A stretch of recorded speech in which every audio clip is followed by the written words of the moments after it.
Aterricé en Sisaket la mañana del 16 de febrero, con el cuerpo aún entumecido por el vuelo desde Ginebra y una ligera punzada de migraña en la nuca que me acompañaba desde Bangkok, un reflejo tal vez de la tensión contenida que impregnaba el aire desde que acepté la misión, sabiendo que el informe original del Departamento de Patrimonio Mundial había sido manipulado y que mi presencia en la frontera entre Camboya y Tailandia no respondía únicamente a razones diplomáticas o a una tentativa de mediación cultural entre naciones históricamente enfrentadas, sino a algo más siniestro, más enraizado, como si debajo del protocolo de observador de la ONU se ocultara un propósito que ni siquiera mis superiores parecían dispuestos a verbalizar del todo. El trayecto hasta el templo Prasat Tamuentam fue lento. El conductor, un funcionario del Ministerio de Cultura tailandés que apenas me dirigió palabra más allá de las instrucciones básicas, detuvo el todoterreno en una explanada entre las ruinas y el puesto de control militar, donde un destacamento armado se mantenía alerta. Avancé entre soldados, diplomáticos y monjes invitados, todos fingiendo normalidad bajo la carpa ceremonial colocada a pocos metros del santuario, mientras las cámaras de las cadenas locales transmitían en directo una ceremonia que en apariencia celebraba la reapertura simbólica del templo tras los acuerdos provisionales de enero, pero que en realidad escondía tensiones acumuladas por décadas, agravadas por las recientes incursiones militares y por la sospecha silenciada en círculos muy cerrados de que algo había sido descubierto en las entrañas del templo, algo que desbordaba el marco político o religioso y que requería, más que mediadores, testigos. El himno nacional camboyano retumbó entre las columnas derruidas, y justo en el instante en que la melodía alcanzaba su clímax, una ráfaga atravesó el aire, seguida de gritos y disparos, precisos, como si alguien hubiera estado esperando ese momento para iniciar una agresión premeditada, un ataque cuidadosamente calculado para coincidir con el fin del ritual. Me tiré al suelo por reflejo, cubriéndome tras una losa caída mientras las balas silbaban por encima de las cabezas de los asistentes, y fue entonces, mientras el estruendo de los disparos se mezclaba con los alaridos y el chirrido de los altavoces destrozados, cuando lo vi, no con claridad pero sí con la certeza de lo que escapa a la razón, bajo mis rodillas, sobre una piedra fragmentada por el tiempo pero limpia de polvo y hojas, había un grabado que no correspondía con ninguno de los relieves Khmer tradicionales que yo había estudiado, una espiral en ángulo recto rodeada de caracteres profundamente cincelados, de aspecto más técnico que religioso, como si se tratara de un lenguaje estructurado por mentes ajenas al simbolismo espiritual, más próximo a un diagrama o a un patrón de activación que a una oración esculpida. Toqué la superficie con la yema de los dedos, impulsado por la fascinación, y sentí una vibración tenue, casi imperceptible pero constante, como si la piedra estuviera viva o transmitiendo algo, y por un segundo sentí que me faltaba el aire, que todo mi cuerpo vibraba con un zumbido sordo, grave, que venía de muy abajo. Aprovechando el caos que se extendía por el templo y fingiendo una llamada satelital de emergencia, me aparté de la carpa diplomática y descendí por uno de los corredores laterales que bordeaban el complejo Khmer, un pasaje de piedra flanqueado por columnas erosionadas donde la vegetación crecía entre las grietas y las enredaderas cubrían parcialmente los bajorrelieves, distorsionando las figuras danzantes y las deidades de múltiples brazos en una especie de espasmo que evocaba más el pánico que la devoción, y mientras caminaba, noté que el aire se volvía más pesado, más eléctrico, como si bajo cada losa palpitara una corriente extraña. Me detuve al final del corredor, junto a una escalinata que descendía hacia una plataforma parcialmente derruida, oculta tras los restos de una estructura cuya existencia no aparecía en los planos oficiales del templo, una construcción anexa cuyo acceso había sido sellado con vallas militares, entre los arbustos revelara una entrada, y allí, bajo los árboles y entre fragmentos de estuco, encontré la grieta. No era una fisura producida por el paso del tiempo o un seísmo reciente, sino una hendidura tallada, excavada, prolongada hacia el subsuelo, reforzada en sus bordes con placas de metal oscuro fijadas con remaches, como si alguien hubiera abierto deliberadamente un conducto y luego hubiera intentado sellarlo a toda prisa, dejando una pequeña grieta por la que salía un poco de vaho, casi imperceptible, que olía a óxido, piedra húmeda y algo más, algo que no podía describir con palabras, pero que evocaba profundidad, encierro, antigüedad. A su alrededor, semiocultos entre la maleza, descubrí pequeños dispositivos de forma cilíndrica conectados por cables, y al levantar uno con cuidado, noté que vibraba débilmente, como si estuviera registrando pulsos internos, no sísmicos sino orgánicos, o tal vez ambos. Fue entonces cuando una voz a mi espalda me sobresaltó, preguntando en inglés quién me había autorizado a bajar hasta allí, y al girarme vi al oficial tailandés que me había escoltado desde la base junto al puesto de control. Una pregunta escapó de mis labios. ¿Qué es esta grieta que están vigilando aquí abajo? El oficial se acercó lentamente, sin alterar su expresión, y respondió con una sonrisa apenas perceptible que era un antiguo conducto derrumbado por la humedad, sin valor arqueológico, pero que en los últimos meses había mostrado actividad sísmica inusual. Por eso los sensores, por eso las medidas de precaución, por eso el cerco y las órdenes de no interferencia, y mientras hablaba, evitaba mirar directamente hacia la grieta. No insistí, pero tomé nota mental de cada detalle, de la vibración constante, del olor extraño, del metal soldado sobre un monumento milenario, y de los sensores que no tenían número de serie. Volví al alojamiento que me habían asignado junto a otros observadores internacionales cerca de Chonbuk, una estructura de cemento convertida a toda prisa en centro de operaciones diplomáticas, y me encerré en la única habitación que ofrecía conexión satelital estable. Allí, bajo la excusa de redactar un informe preliminar para la delegación de Ginebra, activé mi terminal encriptada y solicité acceso a los archivos restringidos del programa de monitorización cultural de la UNESCO, utilizando los códigos de nivel 2 que me habían otorgado meses atrás tras mi participación en el caso de los manuscritos apócrifos de Lhasa, consciente de que aquello me exponía, de que quedaría registrado. Pasé la mañana siguiente mirando mapas topográficos, expedientes de restauración, fotografías aéreas y escaneos 3D realizados entre 1998 y 2013, incluyendo el análisis estructural que se llevó a cabo tras el fallo de la Corte Internacional de Justicia sobre la soberanía del templo Preah Vihear. Pero entre toda esa maraña de documentación pública, no encontré rastro alguno de la grieta que había visto, ni mención al anexo lateral por donde había descendido ni tampoco a la plataforma derruida con sensores incrustados, y fue esa ausencia la que me empujó a forzar un acceso de segundo nivel a los informes internos de las misiones arqueológicas realizadas antes del conflicto de 2008, fue dentro de uno de esos informes, fechado en 2005 y marcado como no autorizado para publicación externa, donde mostraba una red de cámaras subterráneas bajo la plataforma principal del templo, accesibles en teoría a través de un pozo ritual sellado en el siglo XI y bloqueado con capas sucesivas de piedra y resina orgánica, un tipo de sellado ritual extremadamente raro que solo había visto antes en ciertos complejos hindúes de Orissa y en un santuario oculto de Bali, estructuras que no habían sido diseñadas para la veneración sino para el confinamiento, y en uno de los croquis, una nota manuscrita señalaba con tinta roja una cámara central rodeada por símbolos Gemer invertidos, junto a una advertencia escueta, pero que me dejó mal cuerpo: lo que duerme aquí abajo no debe ser molestado, ni siquiera observado. Al salir de la oficina, alguien me esperaba apoyado contra una de las columnas de hormigón, un hombre de mediana edad, piel oscura y cabello trenzado, vestido con ropas modestas, pero con un porte que sugería autoridad, un rostro curtido, y una mirada directa.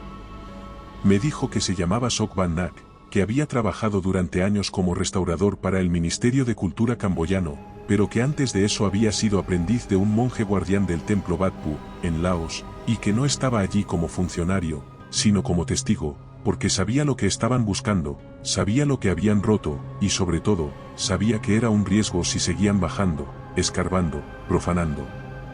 Me tendió un paquete envuelto en tela, que resultó ser un viejo manuscrito en papel de arroz cubierto de tinta desvaída, y me dijo que allí estaba el nombre verdadero de aquello que habían sellado bajo el templo, no el nombre con que los arqueólogos lo catalogaban ni el que usaban los monjes para alejarlo en las oraciones, sino el nombre antiguo, el primero, el que solo se pronunciaba una vez y luego se olvidaba, porque recordarlo era permitir que escuchara, y aunque yo no entendí más de la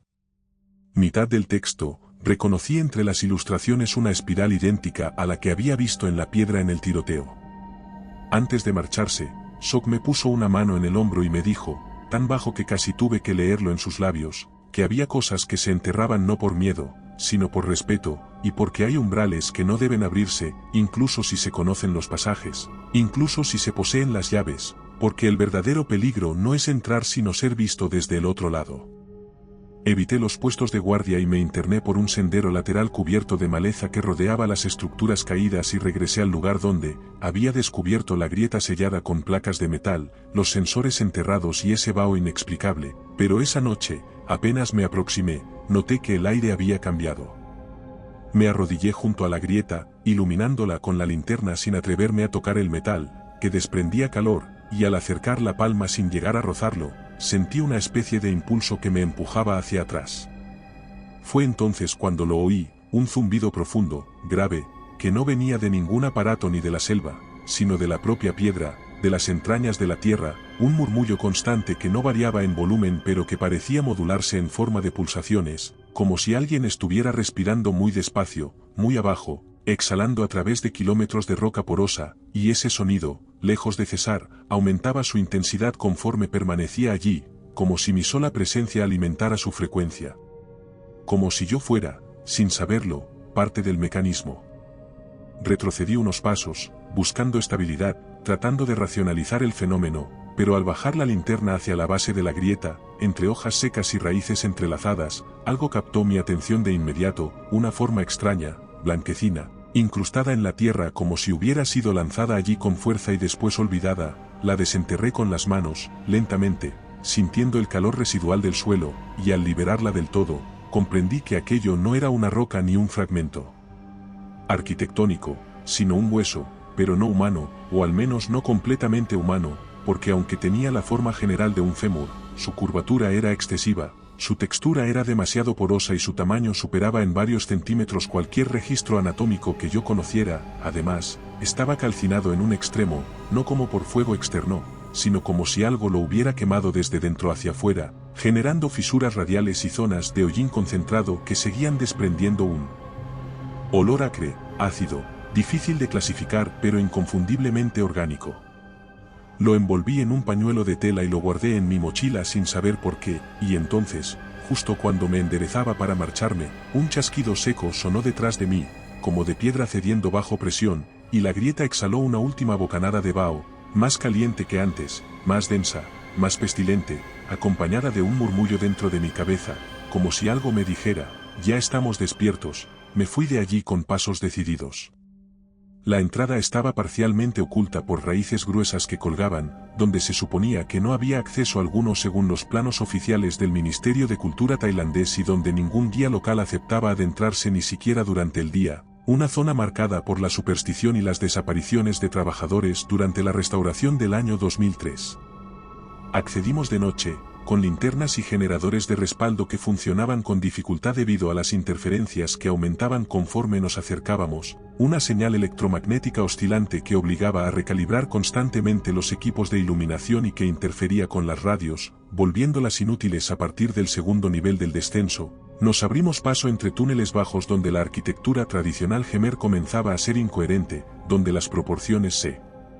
torcían levemente. Pasamos junto a tallas borrosas cubiertas de moho y líquenes, pero que aún dejaban entrever escenas rituales confusas, figuras humanas arrodilladas ante un pilar suspendido en el aire por cadenas, rostros cubiertos por máscaras de múltiples ojos o bocas, símbolos repetidos con obsesiva insistencia que giraban en espirales como si fuesen instrucciones en lugar de oraciones, y en todas las paredes, la misma figura serpenteante, la misma sombra sinuosa sin ojos ni rostro ni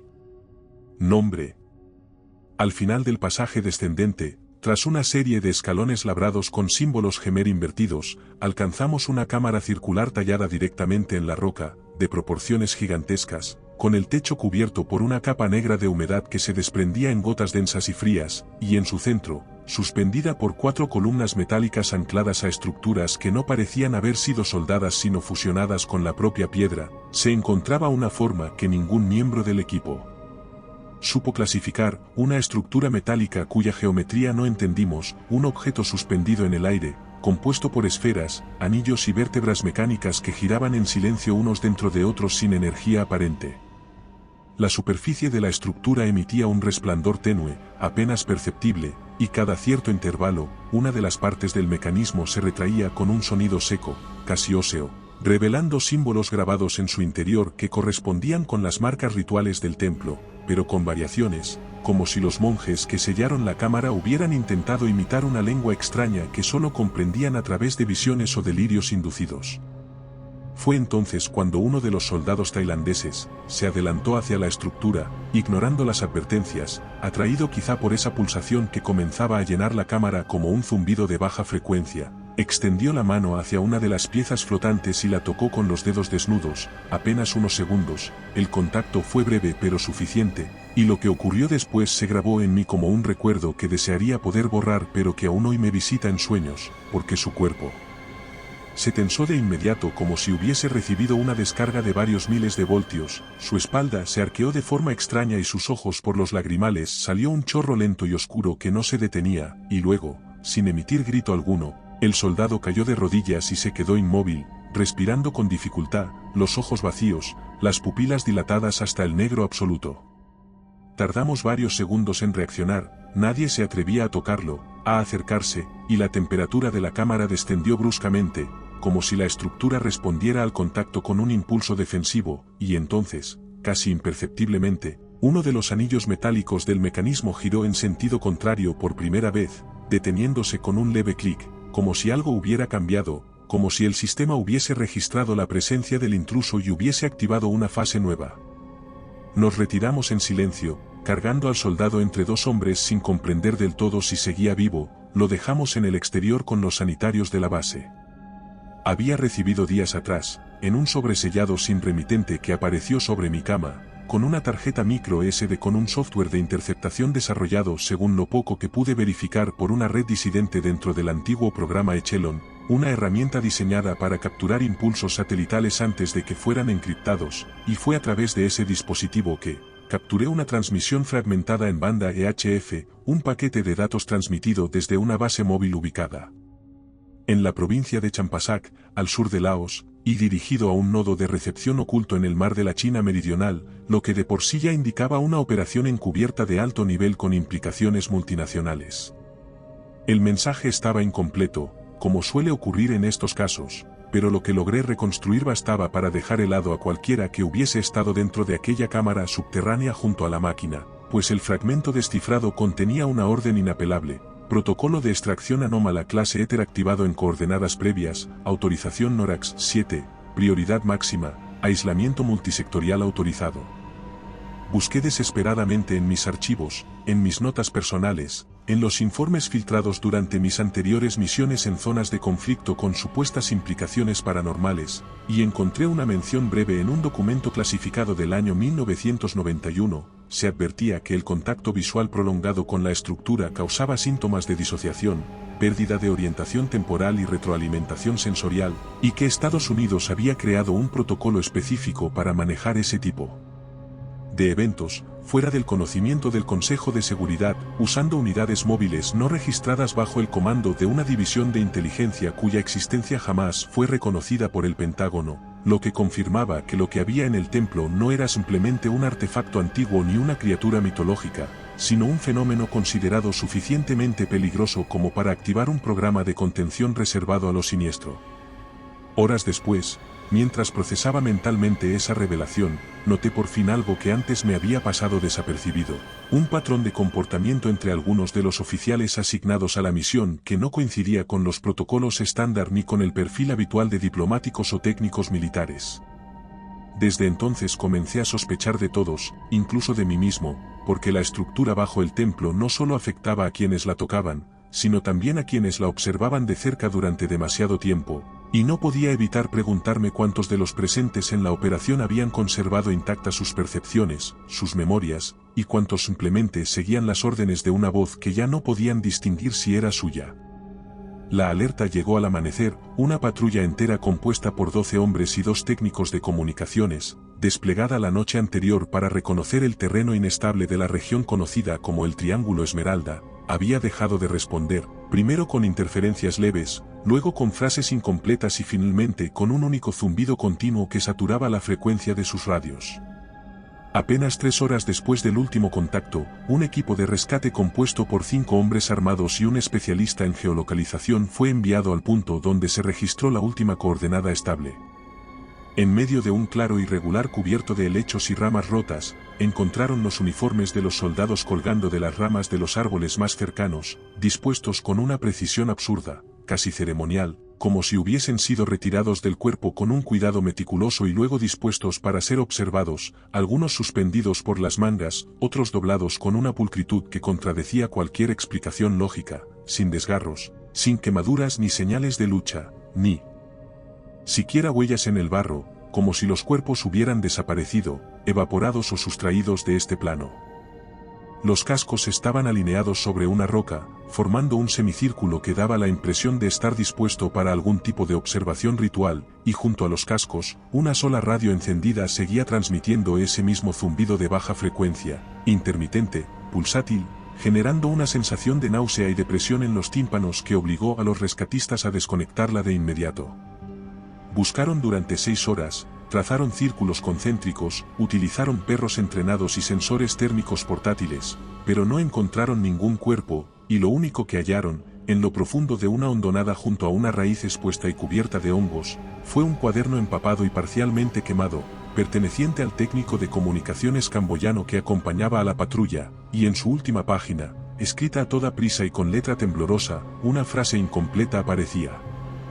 Repetida 3 veces, no está aquí pero si nos, seguida de una línea irregular de tinta corrida, como si la mano hubiese temblado o se hubiese disuelto antes de terminar la palabra.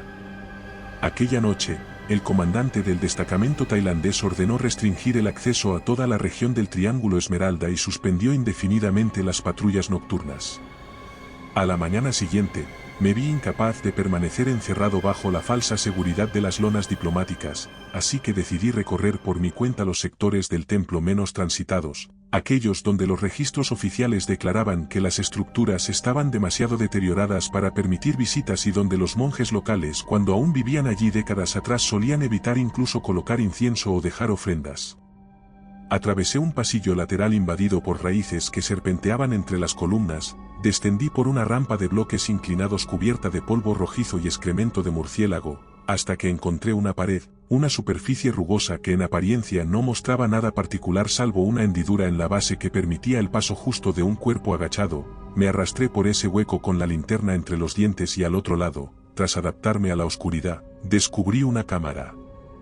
rectangular de apenas 2 metros de altura, sin frescos en los muros laterales pero con un único panel frontal intacto, de una sola pieza de piedra basáltica tallada con una precisión que ningún restaurador atribuiría a herramientas de la época Jemer, una escena que no se parecía a nada que hubiese visto en el templo ni en los archivos iconográficos de la UNESCO, algo que de inmediato supe que no debía haber sido tallado por manos humanas en estado normal de conciencia, o que al menos no debía haber sido visto por ojos no preparados. La escena mostraba a un grupo de figuras estilizadas, claramente reconocibles como deidades Jemer, por sus tocados elaborados, sus manos múltiples y las posturas rituales asociadas a la danza cósmica, pero sus rostros, a diferencia de los modelos tradicionales, estaban vacíos, lisos, sin ojos ni boca, como máscaras alisadas por el tiempo o como representaciones de lo impersonal, y frente a ellas, en el centro de la composición, se erguía una figura distinta, más alta, delgada hasta lo imposible, con extremidades demasiado largas, con la cabeza ligeramente inclinada hacia adelante como en gesto de sumisión o de escucha, sin rasgos humanos ni animales, sin género discernible, solo una silueta recubierta de símbolos que no eran Jemer ni sánscritos ni brahmánicos, sino un patrón de líneas curvas y repeticiones fractales que parecían moverse si uno los miraba demasiado tiempo, que daban la impresión de haber sido tallados por dentro de la piedra y no sobre ella, como si el símbolo viniera del núcleo mismo del mineral. Los dioses le ofrecían algo a esa figura, una forma que al principio tomé por un objeto ritual común, quizá un cetro, un recipiente o un lingam, pero al observarlo más de cerca comprendí que lo que le entregaban no era un símbolo de poder, sino una llave, no una llave literal con dientes y vástago, sino una forma triangular incompleta, con marcas concéntricas que evocaban mecanismos o piezas articuladas, como si se tratase de un fragmento de algo mayor, una pieza necesaria para activar una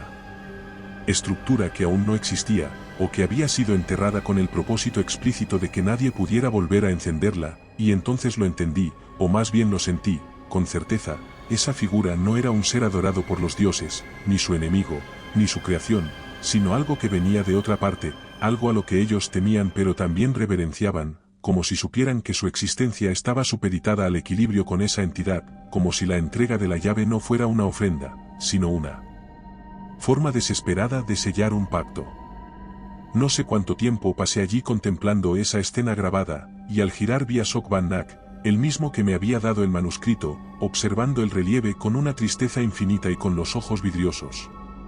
Se acercó lentamente, sin mirarme directamente, y al llegar junto a mí colocó la mano derecha sobre el borde de la piedra, como quien toca una tumba o una cicatriz, y en voz baja, apenas un murmullo, me dijo que aquello que yo estaba viendo no era un mito, ni una metáfora esculpida, ni una parábola religiosa como las que adornaban los muros de Angkor o los pasajes de Preah Khan, sino un recuerdo sellado por los últimos sacerdotes verdaderos antes de que los invasores franceses, los saqueadores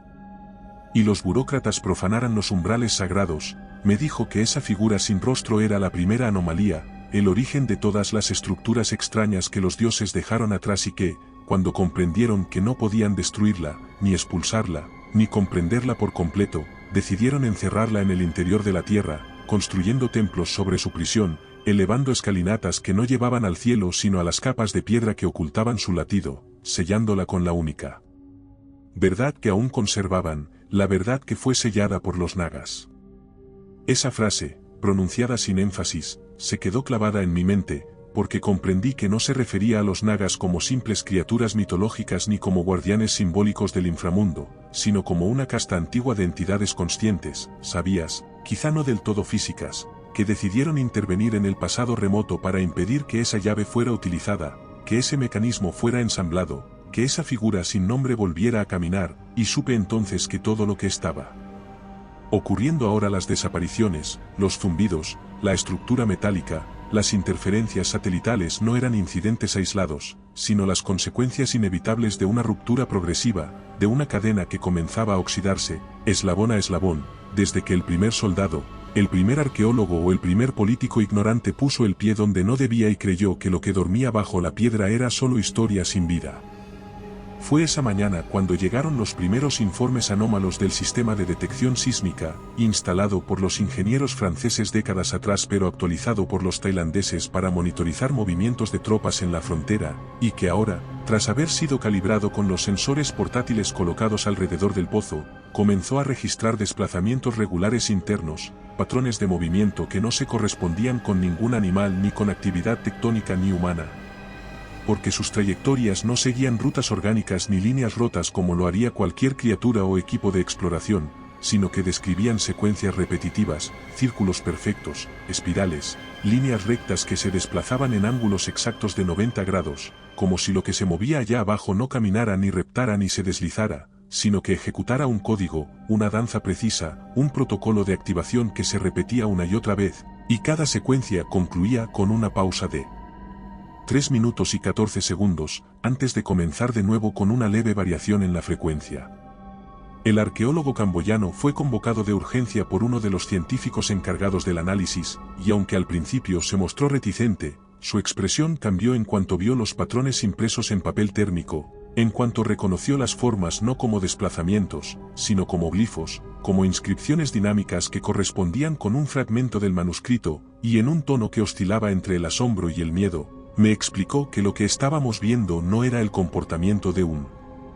ser vivo tradicional, ni siquiera de una entidad mitológica en el sentido folclórico, sino la secuencia de activación de un mecanismo biológico diseñado para ejecutar funciones precisas, no necesariamente hostiles, pero sí incompatibles con la estructura del mundo que habitamos. Mostró entonces un fragmento restaurado de una tabla de piedra hallada en un templo menor del norte de Laos, donde se describía una ceremonia de sellado llevada a cabo por monjes naga en un pasado no fechado, y donde se mencionaba una estructura que debía ser contenida no por muros ni por cadenas, sino por negación geométrica, es decir, construyendo a su alrededor una arquitectura cuya forma contradijera su lógica interna, cuya simetría impidiera la resonancia completa, y por eso, dijo él, arqueólogo, los templos del eje Gemer construidos en esa región presentaban anomalías sutiles en sus proporciones, ángulos apenas desviados, líneas que no coincidían del todo.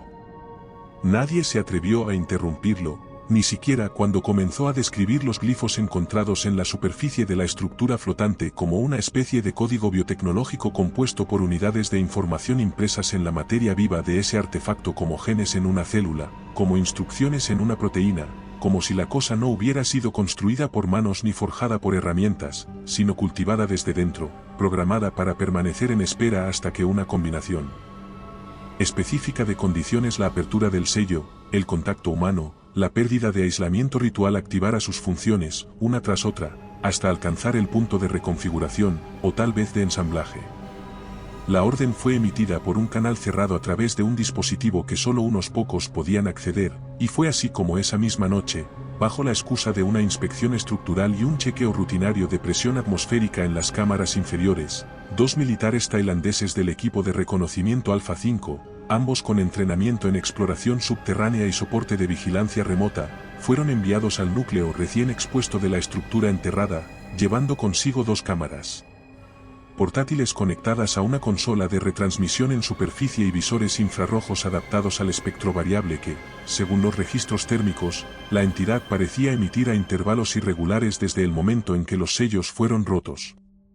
Descendieron por la misma rampa que días antes había conducido al primer contacto con la sustancia negra, ahora cubierta de capas protectoras y sistemas de escaneo instalados con prisa, y durante los primeros minutos, sus voces llegaban con claridad, describiendo el entorno, los niveles de humedad, el descenso de temperatura y los restos aún visibles de la estructura metálica suspendida, cuyos anillos giraban muy lentamente, casi imperceptibles, como si respiraran a través del tiempo, como si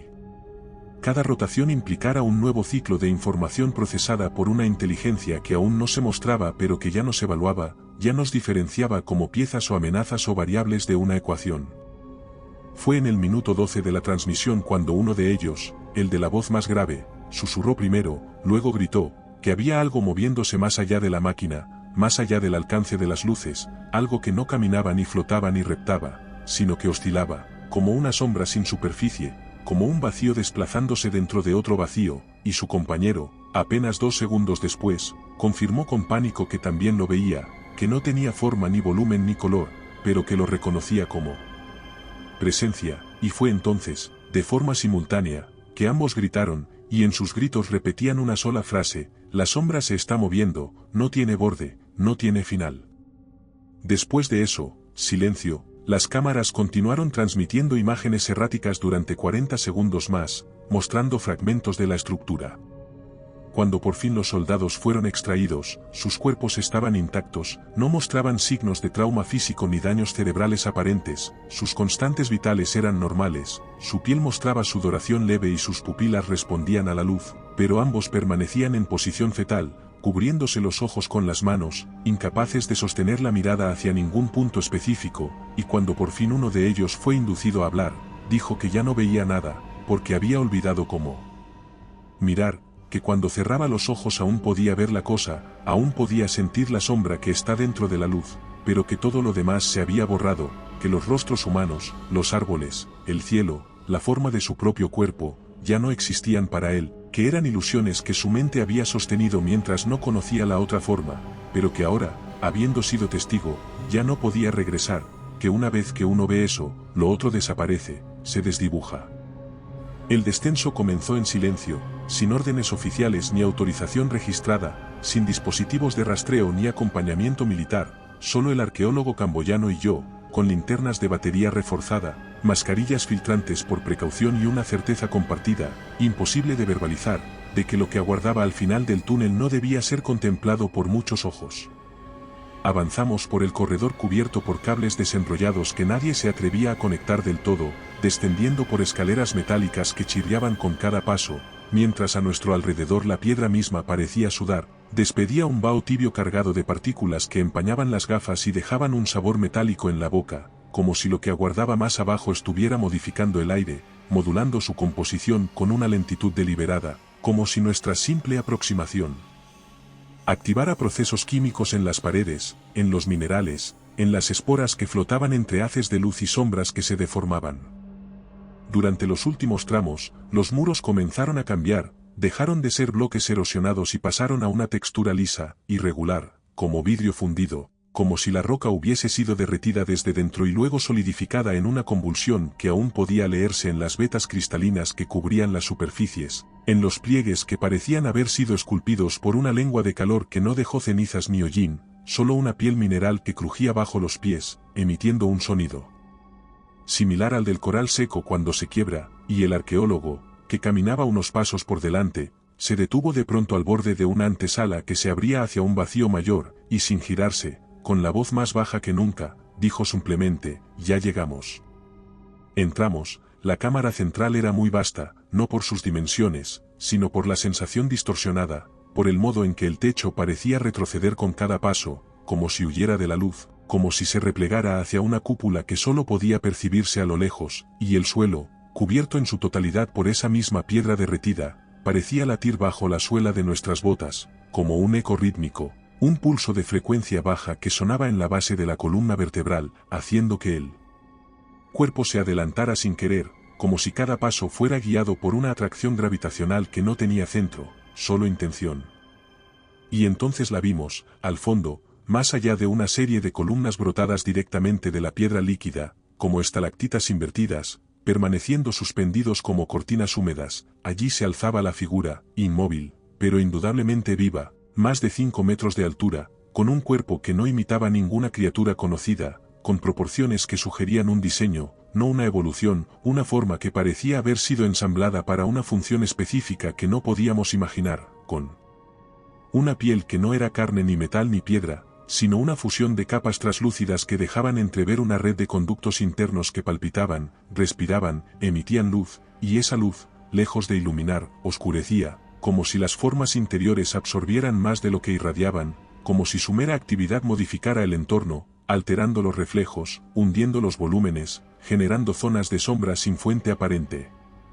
Su rostro, si es que podía llamarse así, era una superficie curva, sin ojos ni boca, con un leve hundimiento central que sugería una hendidura cerrada o un pliegue sensorial, y su torso, ancho y asimétrico, se alzaba sobre extremidades replegadas como alas atrofiadas o membranas, y a su alrededor, ancladas a las columnas, a las paredes, al techo, docenas de cadenas del grosor de un brazo humano se extendían tensas cruzando la cámara en patrones radiales, insertadas no en la criatura sino a través de ella, como si fuesen parte de su anatomía. El arqueólogo cayó de rodillas sin emitir palabra, en acto de comprensión, como si su cuerpo reconociera en esa figura la clave de todos los mitos distorsionados, de todos los textos fragmentarios que hablaban de motores sagrados, de entidades encadenadas bajo ciudades perdidas, de artefactos que respiran sin pensar, que esperan sin soñar, y yo, sin poder apartar la mirada, supe que aquella figura no estaba dormida, sino en pausa, en una pausa diseñada para durar milenios, hasta que la señal adecuada llegara. Las primeras unidades llegaron en helicópteros que descendieron al amanecer con los transpondedores desactivados, portando escudos de identificación que no correspondían a ninguna división convencional, con soldados que hablaban en inglés sin acento, en francés gutural o en mandarín técnico, sin dirigirse a nadie más que a sus propios superiores, y que se desplegaron con eficacia sobre los accesos a Preaviar, sellando no solo el templo sino toda la región circundante, estableciendo cordones y zonas de evacuación prioritaria en el pozo que habíamos abierto bajo el santuario, en la cámara donde la figura aún permanecía encadenada, respirando con una cadencia lenta. Las órdenes fueron tajantes, toda presencia civil debía ser retirada en menos de 6 horas, sin contacto con medios, sin uso de dispositivos de grabación, sin tránsito posterior entre los puntos de extracción y las ciudades principales, y aquellos que nos resistimos, que solicitamos informes, comunicados o reuniones de emergencia, fuimos apartados con cortesía y rostros inertes, reemplazados por asesores técnicos que no figuraban en los registros de ninguna delegación oficial pero que parecían conocer cada rincón del templo, cada túnel, cada punto de acceso, y que hablaban entre ellos en un dialecto reducido, lleno de códigos, como si lo que se estaba activando no fuera solo un operativo de contención, sino una coreografía internacional diseñada para una clase de amenaza que no se incluye en los manuales públicos, pero que existe en los protocolos sellados que se activan solo cuando lo impensable se vuelve observable.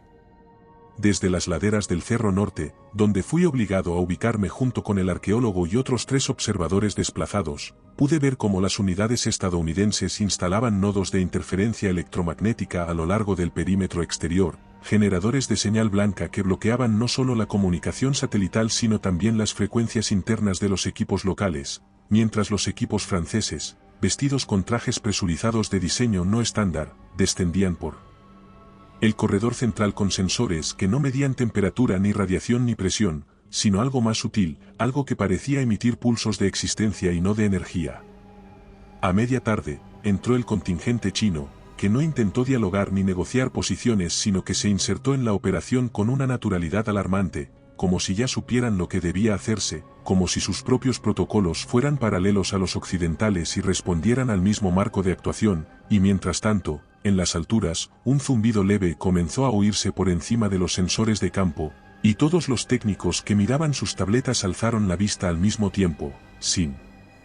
hablar. Un dron ruso de reconocimiento de alta altitud, probablemente un Orión o un Altiusú, se deslizaba sobre nuestras cabezas con un giro casi imperceptible en su trayectoria, marcando presencia sin intervenir.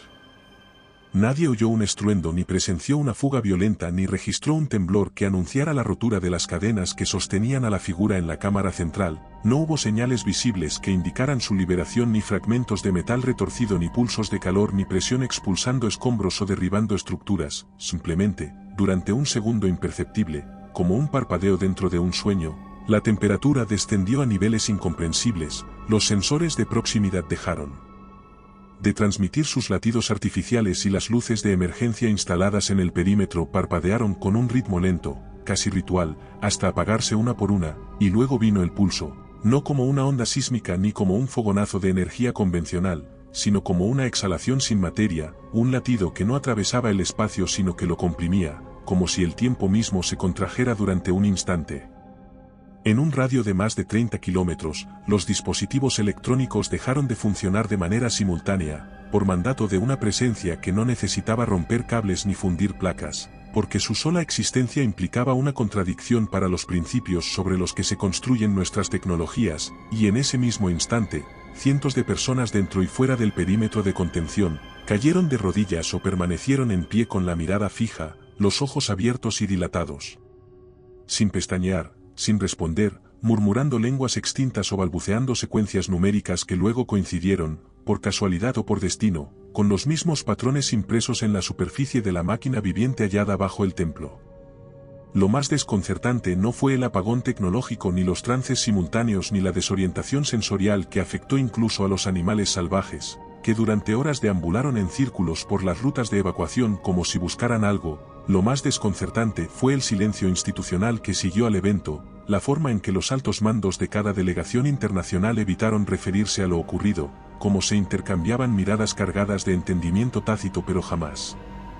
ponían por escrito las observaciones reales, como los comunicados posteriores hablaban de una anomalía atmosférica de origen geológico sin mencionar el patrón de movimiento registrado, ni las cámaras de seguridad que mostraban la figura colosal que antes estaba encadenada y que ahora permanecía de pie, sin anclas visibles, con los brazos extendidos, sin avanzar, con el cuerpo iluminado por un resplandor interno que no irradiaba calor, como si cada una de sus capas brillara por dentro en una frecuencia que aún no tiene nombre. Los soldados de ambas naciones, Camboya y Tailandia, que llevaban semanas en tensión permanente, simplemente bajaron sus armas y permanecieron inmóviles, como si todos hubieran escuchado el mismo mensaje al unísono, y desde ese día no se ha informado de más enfrentamientos en la zona. Y aunque no lo han dicho en voz alta, aunque no se incluye en los informes ni se enseña en los centros de entrenamiento, todos los que estuvimos allí lo sabemos, todos llevamos ese pulso dentro, todos recordamos la forma en que la figura respiró sin emitir sonido y cómo, desde ese momento, el mundo, aunque siga girando ya no es el mismo.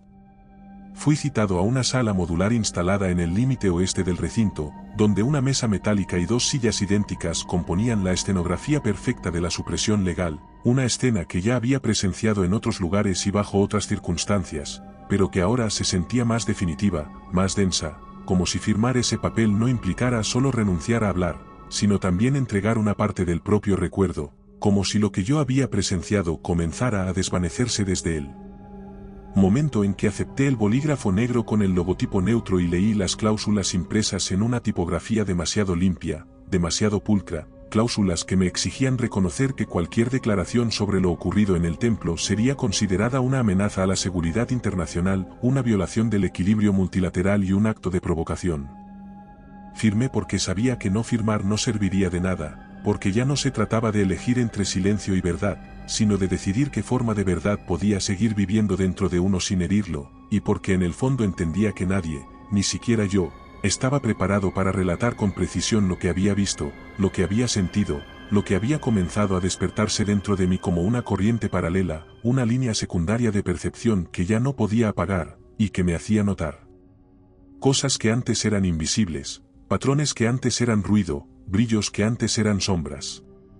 La última noche que pasé cerca del templo, desde un promontorio donde los restos de un antiguo puesto de observación habían sido abandonados, observé el santuario a través de unos prismáticos y entonces lo vi, algo que nadie más parecía notar o que todos preferían no mirar, que las piedras del templo, especialmente aquellas cercanas a la cámara subterránea y las columnas exteriores que nunca fueron restauradas, brillaban tenuemente bajo la luz de la luna, no con una fosforescencia, sino con un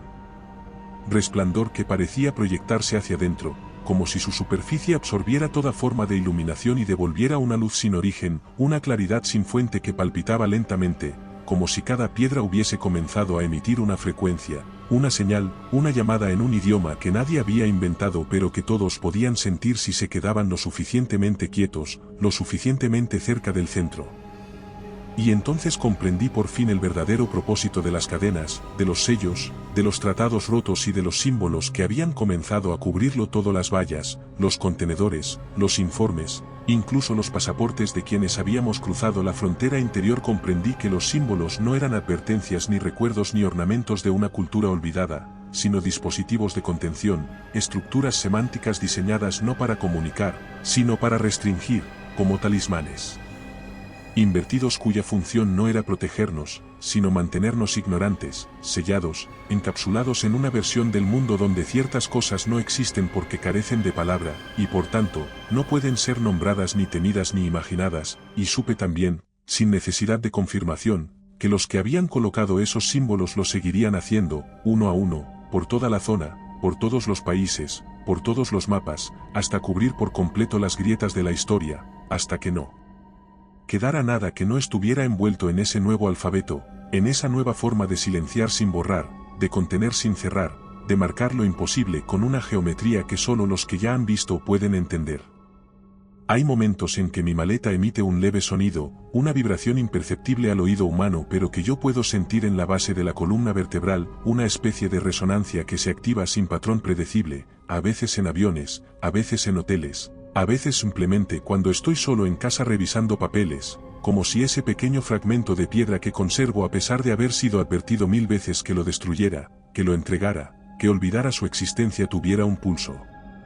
propio, como si no hubiera sido realmente arrancado del templo sino prestado, cedido como una espina ritual, como una antena que me mantiene conectado a esa dimensión que se abrió bajo nuestras botas y que ahora, sin importar cuántas capas de burocracia y silencio coloquemos encima, sigue hablando, sigue respirando, sigue expandiéndose. He intentado racionalizarlo, convertir mis recuerdos en un informe coherente, clasificarlos por categorías, ordenarlos como quien arma un archivo médico, pero cada vez que lo intento descubro nuevas lagunas, momentos que sé que ocurrieron pero que no logro reconstruir con detalle, conversaciones que recuerdo haber tenido pero cuyos rostros se me escapan, sensaciones que aún puedo percibir pero que no logro nombrar, como si una parte de mí hubiera sido arrastrada hacia otro plano durante esos días y ahora habitara allí, de forma intermitente, alternando entre este mundo y ese otro donde los símbolos no significan sino que actúan, donde el tiempo se pliega y donde la mirada de esa figura encadenada que ya no está encadenada, aunque nadie lo diga, aún me alcanza, incluso desde aquí, incluso desde Ginebra, incluso desde detrás de los tratados, las firmas, los sellos, las credenciales, las visas, los uniformes, incluso desde detrás de mí mismo.